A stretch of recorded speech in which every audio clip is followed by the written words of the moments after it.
How to make a photo montage on Facebook. Start by opening the Facebook application on your phone. As you can see, you are now in the Facebook homepage.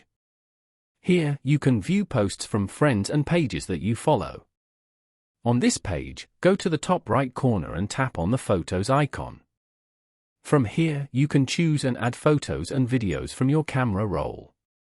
Select the photos you want and then tap on Done at the top. You can also change the layout by tapping on Choose Layout at the bottom. Select a layout that you like from here. Once you're done, tap on Post at the top right corner. You can also turn these photos into a reel from the post if you want. Following these steps, you can easily make a photo montage on Facebook. Thank you for watching. Please leave a like if this tutorial helped you, or leave a comment below if you have any questions related to the video.